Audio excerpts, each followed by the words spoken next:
Yeah, so we landed on the mountain and picked up a 20-year-old young man who's been suffering for about a week, but he's been getting weaker and weaker. He hasn't eaten for 3 days.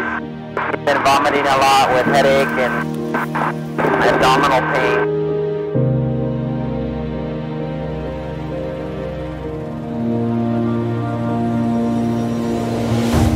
In many areas of the world, especially here in the Philippines and the mountainous areas, where these people live is so remote that to access them by any other way is really not practical. We have found that 1 minute in the air is approximately equivalent to about 1 hour of hiking in many cases. So can you imagine being stuck somewhere? One of the places we access, for example, is about a 15-hour hike from the lowlands, and we can fly there in about 10 minutes. And so we can bring someone out to the hospital in 10 minutes versus these are steep and rugged trails, especially when it's the rainy season, slipping and sliding, carrying someone on a stretcher. You know, sometimes they die on the trail. And not only that, for the medical aspect, but also supplies. I mean, we support various mission schools, things like Adventist Frontier Missions that has a mountain clinic, and we carry in sometimes as many as 500 kilos of supplies in one load. Once again, that's about a 10-minute flight. And can you imagine how many people, how many hours it would take to carry all of those supplies up these steep, muddy, rugged trails that we can do in 10 minutes.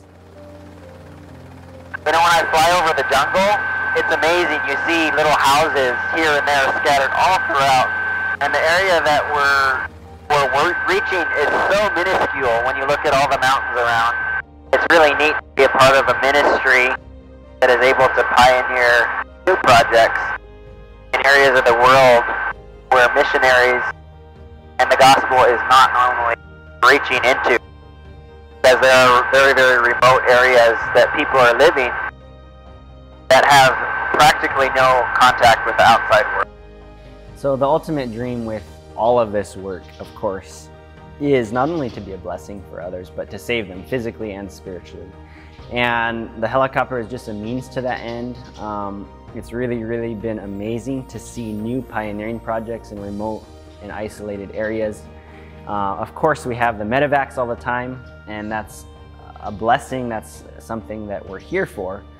But it's also exciting to see new projects in largely untouched areas of society where we can help provide education, we can help provide spiritual support, and ultimately, as believers in Christ and believers in the Bible, we believe that Jesus is coming soon. And so our goal with this work is to hasten and to prepare the way for His coming by sharing the good news all around the world in areas that are not otherwise being reached. So over the years, almost 8 years now, I've been praying about another helicopter called a Llama. It's essentially the same helicopter as the one I'm flying, but it's twice as powerful. And God put me in contact with a friend of mine who owned a Llama.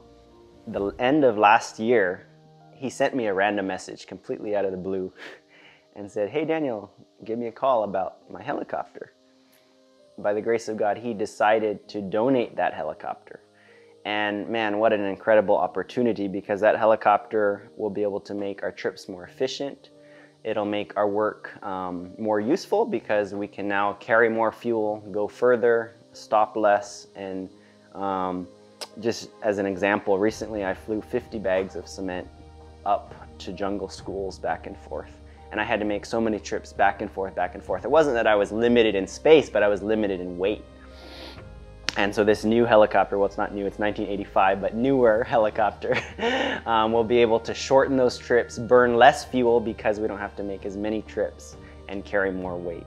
So while the helicopter is free, even though the value is over $500,000, so the value is $500,000 or $600,000, which is the huge first step. I mean, that's already done. Yet, the reason why it's a stretch of faith is because it costs a lot now, not only to ship, but also potentially pay the import taxes. While we're doing everything we can to try to get import tax free, the import taxes could potentially add up to $100,000.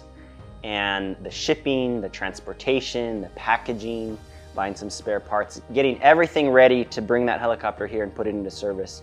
My target goal is $150,000 to cover all of that. Just the expenses to get the helicopter in service actually exceeds the value of the current helicopter I'm flying. So it's a huge jump in faith, but at the same time, God has already done so much that we are encouraged, and we believe that if He's taken us this far, then how much more is He going to do to continue and to expand and to grow this work.